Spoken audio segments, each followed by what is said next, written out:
Walking through Paris today, it's almost ridiculously easy to lose your head over its beauty. The cozy cobblestone streets, the smell of freshly brewed coffee and buttery croissants wafting from sidewalk cafes, river cruises floating down the Seine, and elegant marble statues in peaceful gardens. It all feels so serene and romantic, doesn't it? But beneath these grand, harmoniously designed avenues lies a dark, dramatic history filled with unexpected twists, blood, and revolution. And nowhere is that contrast more striking than right here, at the Place de la Concorde. Hey friends, welcome back! As we promised in our last video, we are stepping right out of the quiet green alleys of the Tuileries Garden and into one of the largest, most famous, and most controversial public squares in all of France. Long before this grand square ever existed, this entire area was nothing more than swampy marshland where French kings used to come to hunt ducks. Everything changed in the 17th century when Queen de' Medici ordered a grand promenade to be built as an extension of the Tuileries Garden, the Cour la Reine. Later, under Louis XIV, a familiar face entered the scene: the royal landscape architect André Le Nôtre, the very same guy we talked about in our last episode who designed the Tuileries and Versailles. He transformed this path into an elegant walking avenue leading toward Versailles. And just like that, one of the most iconic stretches in the world was born, a route that, a century later, would be named the Champs-Élysées. It was this very extension of the Tuileries Garden that became the foundation for a grand new square, one that we know today as Place de la Concorde, a place both stunningly beautiful and deeply contradictory. By 1755, King Louis XV's chief architect, Ange-Jacques Gabriel, received a royal command: design a massive grand square right between the Tuileries Garden and the start of that famous avenue leading to the royal residence. Gabriel created a symmetrical masterpiece in the French neoclassical style.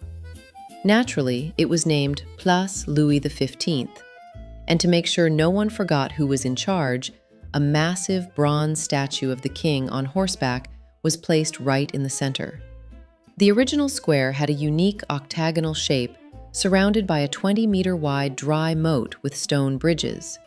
At the 8 corners, Gabriel placed stone staircases leading down into the square, which was divided into manicured flower beds. It remained in this exact layout for over 60 years. Around the same time, Gabriel built 2 nearly identical palaces with massive classical columns right at the edge of the square. The building on the right, as you look from the Seine, became the Ministry of the Navy, housing the royal jewels and the naval administration. The building on the left was used as private residences for the nobility for a long time, until 1909, when it became the legendary Hôtel de Crillon, a place where monarchs, world leaders, and celebrities stay to this day. Well, almost all monarchs. Fun fact, members of the British royal family never stay here when visiting Paris. By tradition, they stay exclusively at the Four Seasons Hotel Georges V instead. For over 60 years, the square remained an elegant playground for the elite.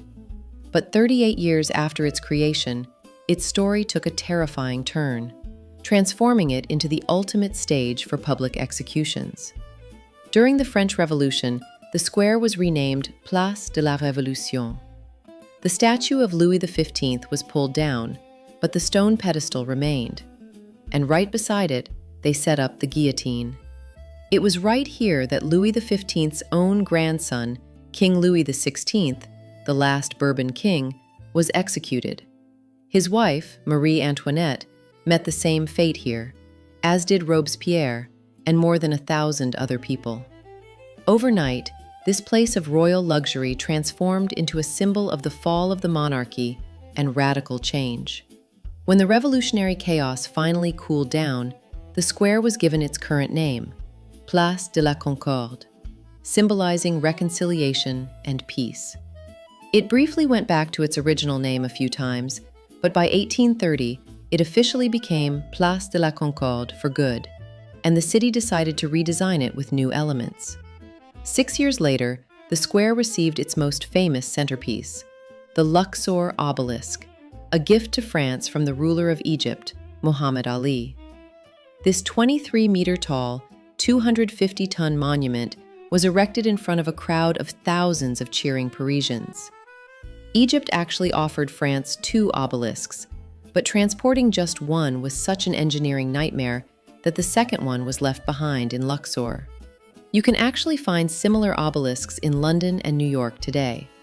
2 years later, allegorical statues representing major French cities, Bordeaux, Lille, Brest, Nantes, Marseille, and Strasbourg, were placed at the corners of the square, standing on the original stone pedestals from Gabriel's era. Around the same time, 2 breathtaking emerald and gold fountains were installed on either side of the obelisk, bringing a sense of grand symmetry and harmony to the space.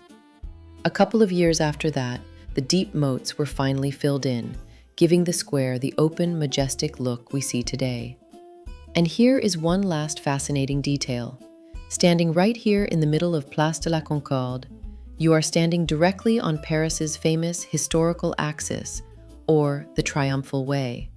It's an invisible straight line that cuts straight through the heart of the capital, starting at the Louvre, running straight through the Tuileries Garden, crossing Place de la Concorde, and shooting all the way up the Champs-Élysées toward the Arc de Triomphe.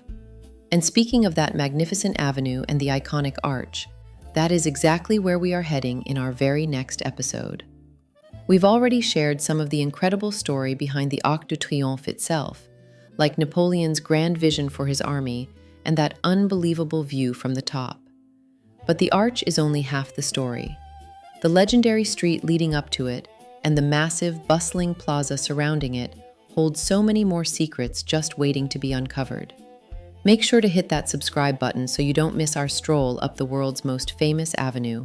Drop a comment down below to let me know what surprised you most about the dark history of Place de la Concorde, and I'll see you in the next video.